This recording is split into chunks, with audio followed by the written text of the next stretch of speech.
अस्सलामु अलैकुम वरहमतुल्लाहि वबरकातुहू। आज का मौजूद सुखन है तलाक। आज हम तलाक के ऊपर बात करेंगे और आज हम ये जानेंगे कि आज हमारे समाज में इतनी तलाक़ें क्यों हो रही हैं। देखें, अभी ऐसा माहौल हो गया है कि शादी के 2 हफ्ते 3 हफ्ते 2 महीना 3 महीना इतने दिनों में ही तलाक की नौबत आ जाती है। हमारे नौजवान इतने ज़्यादा फ्रस्ट्रेट हो जाते हैं, इतने ज़्यादा बेज़ार हो जाते हैं, या फिर हमारी बहनें इतनी ज़्यादा बेज़ार हो जाती हैं अपने शौहर से कि वो खुला तक आ जाती हैं। देखें, इसकी सबसे बड़ी वजह क्या होती है, हम दोनों पहलू पर नज़र डालेंगे। आज हमारे मुआशरे में जैसी ही लड़का बालिग और लड़की बालिग होती है, हम उसकी शादी की फ़िक्र करने लग जाते हैं। शादी से पहले न उसे हम शादी की तरबियत देते हैं और ना ही हम उसे घर बसाने का तरीक़ा सिखाते हैं। चाहे वो हमारे भाई हों या हमारी बहनें, दोनों का फ़र्ज़ बनता है कि अच्छे तरीक़े से रिश्ते को निभाएं। लेकिन हमारी खातून ये चाहती हैं कि उनको उनका ही हक़ दिया जाए सिर्फ़, और हमारे भाई ये चाहते हैं कि उनको सिर्फ़ उनका ही हक़ दिया जाए।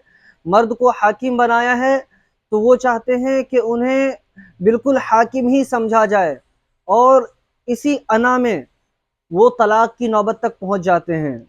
और हमारी बहनें ये कहती हैं कि मैं अपने माँ बाप के यहाँ रानी की तरह रहती थी और यहाँ पर भी रानी की तरह ही रहूँगी। अब वो शौहर को जोकर बना दें या ग़ुलाम बना दें, खुद को रानी बनाना चाहती हैं।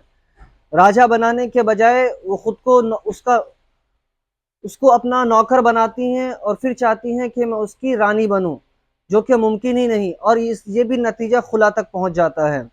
आज ज़रा सी बात पर थोड़ा सा झगड़ा नहीं होता है कि लड़कियां माँ बाप के दरवाजे पे पहुंच जाती हैं, और कुछ बेहुदा किस्म के भाई बाप ऐसे निकलते हैं जो अपनी लड़की को पूरा सपोर्ट देते हैं, और उसका नतीजा ये निकलता है कि वो लड़की बेघर हो जाती है। हालांकि ऐसे बहुत कम लोग देखे हैं मैंने जो अपनी बहन को दरवाजे पे आते ही ये कहते हैं कि ये तुम्हारा घर नहीं, ये तुम्हारे लिए सिर्फ तुम्हारा मेहमान खाना है, तुम्हारा असल घर वही है जहां तुम्हारे शौहर रहते हैं। ये बोल के अगर उन्हें उनके घर भेज दिया जाए तो मैं समझता हूँ कि न तलाक का मसला आए न खुला का मसला आए। कोशिश करें कि रिश्ते को निभाया जाए, कोशिश ये करें कि रिश्ते को बनाया जाए, कोशिश करें कि रिश्ते को बाकी रखा जाए। छोटी छोटी सी बात पर, ज़रा सी बात पर, सास की ससुर की बात पर, या फिर पड़ोसियों की बात पर, या फिर देवर देवरानी की बात पर, इन सब की बातों में आकर अपने रिश्ते को ख़राब ना करें। रिश्ता बड़ा ही अनमोल होता है मियाँ बीवी का, ठीक है। जिस तरीके से आपके माँ बाप ने ज़िंदगी गुजारी है, उस तरीके से आप अपनी ज़िंदगी को गुजारें और समझने की कोशिश करें। अल्लाह रब्बुल इज़्ज़त को ये तलाक बहुत ही नागवार गुजरता है जब कोई तलाक मांगता है या देता है, ठीक है। और हमारी बहनों से भी गुजारिश है कि आप ज़रा सा सोचें, आपका कुछ भी नहीं बिगड़ता, लेकिन आपके बच्चे की ज़िंदगी ख़राब हो जाती है। ना उनको सही से पढ़ाने वाला कोई होता है, ना उनको अच्छे तरीके से कोई परवरिश देने वाला होता है, और आपकी छोटी सी गलती, आपका थोड़ा सा गुस्सा आपकी ज़िंदगी को और आपके बच्चे की ज़िंदगी को ख़राब करके रख देता है। और आज के लोगों की ये बहुत बड़ी परेशानी है कि वो बहुत जल्दी नफसियाती हो जाते हैं, डिप्रेशन में चले जाते हैं, और उसकी वजह क्या बनती है कि वो कहते हैं कि लोग मेरे बारे में बात कर रहे हैं। भाई, लोगों के पास ज़ुबान है तो ज़ाहिर सी बात है बात ही करेंगे ना। अब आप अपने ऊपर लोगों की बातों को ले क्यों रहे हैं, ये आपकी गलती है।